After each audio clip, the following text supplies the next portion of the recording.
ಉದ್ಯಮಿ ಮನೆಯಲ್ಲಿ 18 ಕೋಟಿ ಮೌಲ್ಯದ ಚಿನ್ನಾಭರಣವನ್ನ ಕಳ್ಳತನ ಮಾಡಿದ ಕೇಸ್ಗೆ ಸಂಬಂಧಪಟ್ಟಂತೆ ಕಳ್ಳರು ಯಾರು ಅನ್ನುವಂತಹ ವಿಚಾರದಲ್ಲಿ ಒಂದಷ್ಟು ಕ್ಲಾರಿಟಿಗಳು ಸಿಗ್ತಾ ಇದೆ.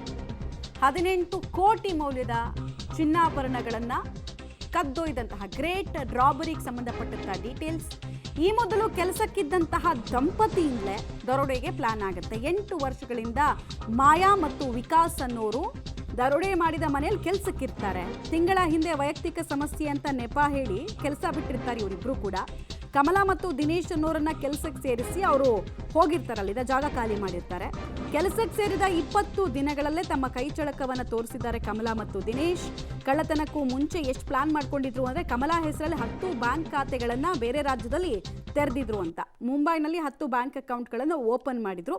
ಚಿನ್ನದ ಸಮೇತ ದಂಪತಿ ನೇಪಾಳ ಗಡಿಯನ್ನು ದಾಟಿರುವಂತಹ ಶಂಕೆ ಇದೆ. ಆ ಮೂಲಕ ಉಂಡ ಮನೆಗೆ ದ್ರೋಹ ಬಗೆದಂತಹ ಮತ್ತೊಂದು ಸ್ಟೋರಿ.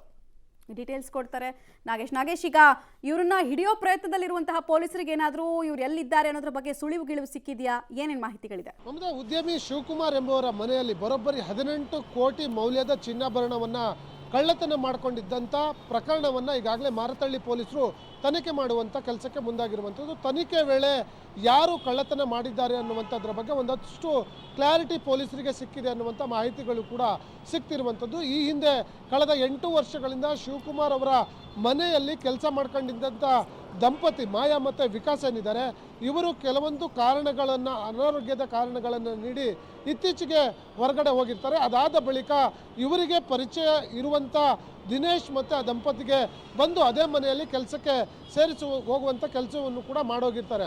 ಹಾಗಾಗಿ ಇವರು ಯಾವಾಗ ಮನೆ ಬಿಟ್ಟು ಅವರು ಬಂದು 20 ದಿನಗಳಲ್ಲಿ ಈ ಒಂದು ಕಳ್ಳತನವಾಗಿರುವುದನ್ನು ಪರಿಶೀಲನೆ ನೋಡಿದಂಥ ಸಂದರ್ಭದಲ್ಲಿ ಈ ದಿನೇಶ್ ದಂಪತಿಯ ಈ ಒಂದು ಕಳ್ಳತನವನ್ನು ಮಾಡ್ಕೊಂಡು ಹೋಗಿದ್ದಾರೆ ಅನ್ನುವಂಥ ವಿಚಾರಗಳು ಕೂಡ ಈಗ ಸಿಕ್ಕಿದೆ ಅನ್ನುವಂಥ ಮಾಹಿತಿಗಳು ಸಿಗ್ತಾ ಇರುವಂಥದ್ದು. ಅದರ ಜೊತೆಯಲ್ಲಿ ಈ ಕಮಲಾ ಎಂಬ ಮಹಿಳೆಯ ಹೆಸರಿನಲ್ಲಿ ಬೇರೆ ಬೇರೆ ಅಕೌಂಟ್ಗಳನ್ನು ಕೂಡ ಓಪನ್ ಮಾಡಿರುವಂಥ ವಿಚಾರಗಳು ನೋಡ್ತಾ ಇದ್ರೆ ಎಲ್ಲ ಒಂದು ಕಡೆ ಇದು ಫ್ರೀ ಪ್ಲಾನ್ ಮಾಡಿಕೊಂಡು ಈ ಒಂದು ಕೃತ್ಯವನ್ನು ಎಸಗಿದ್ದಾರೆ ಅನ್ನುವಂಥ ಮಾಹಿತಿಗಳು ಇರುವಂಥದ್ದು.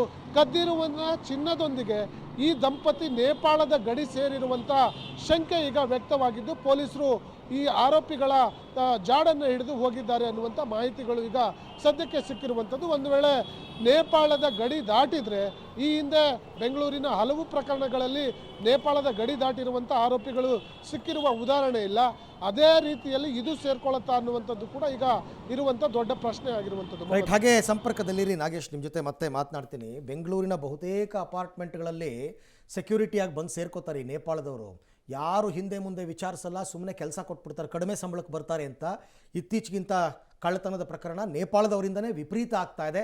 ಸೊ ಅವ್ರನ್ನ ಕೆಲಸಕ್ಕೆ ಇಟ್ಕೋಬೇಕಾದ್ರೆ ಬಿ ಕೇರ್ಫುಲ್, ಇಲ್ಲ ಅಂತಂದರೆ ಇಂಥ ಘಟನೆಗಳು ಮರುಕಳಿಸ್ತಾ ಇರ್ತವೆ.